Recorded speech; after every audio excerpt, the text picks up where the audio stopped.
সিলেটি একখান মাত আছে, মাতে না বেটিয়ে দোতে, গয়না ফিন্দে না বেটিয়ে বিনা নতে। তো ওলা ফানিলাও, সাধারণ ফানিলাউরে আমি বাউসর মাথা দিয়ে রান্ধি, আর মানে বেটিয়ে গয়না ফিনতো না বিনা নতে, আর ফানিলাউরেও মাছের মাথা না দিলে তাই স্বাদ ধরতে নাই। তো আমি আমার দুপুরবেলা জেলা রান্না বাড়া থাকে দেখলাই তো আমি করি আর নানি মাছ ভাজা করি আর ফানিলাউর গন্ট করি আর এরপরে আমার প্রতিদেবী গুড়া মাছ কয়টা কি বুঝে যেন কিনি আনছেন, খালি ওগুন নিয়ে আরও কয়টা আনছেন শোনা। আমি আর চিন্তা করি এনে অনেকগুণ আমি কিতা রান্তাম, বাউশ মাছের পিস 7খান রইছে, তুলিয়া রাখলাম হিমঘর থেকে বার করিয়া এখন তারারে রান্নার তারারে আবার হিমঘরে রাখি দিব, মানে ফ্রিজও রাখি দিব।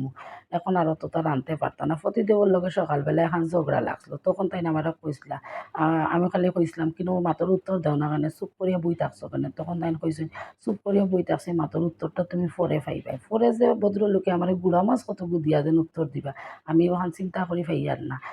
ওলা খাম খান্তা কর লাগিলা তাই হোসাইন ছেলে মানুষ ঝগড়া লাগছে, আমি দোকান কইছি তুমি আমার 5খান কই দিও, কোনো ব্যাপার না, কিন্তু রান্না শেষ হওয়ার পরে গুড়া মাছ কত আনিয়া দেওয়া এর মতো বড় সাজা ওইতে পারে না।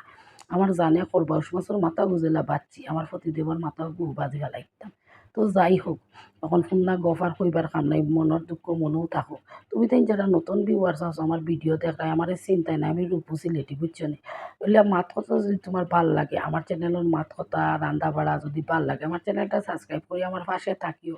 ডেইলি দিনলা সুন্দর সুন্দর মাত পাইবাই, সুন্দর সুন্দর রান্নার ভিডিও পাইবাই। আর দেখো সাধারণ পানি লাউরে অসাধারণ করিয়া রান্ধিমু, তোমার তাহলে দেখাইমু খাইমু, কিন্তু আমি তোমার তাহলে তো আর আমি খাওয়াইতে পারতাম না, এর লেগে এটার লাগে দুঃখিত। তবে অতি সাদা সাদর রান্ধিয়াও ওই যে পেঁয়াজ কুচি দিয়া মাছের ভাজা দিয়া খাইছে, খাইয়া চিন্তা করলাম তালো যেন আরও তরকারি লইলাম, আমি কিন্তু সকড়া করে দিছে তুলিয়া কই দিতাম হিমঘরেও তো রাখা যাইতো না। আমি তো এক ভাজা দিও খাইলি আর গোসু না, এত স্বাদ হয়েছিল, টেস্টি হয়েছিল।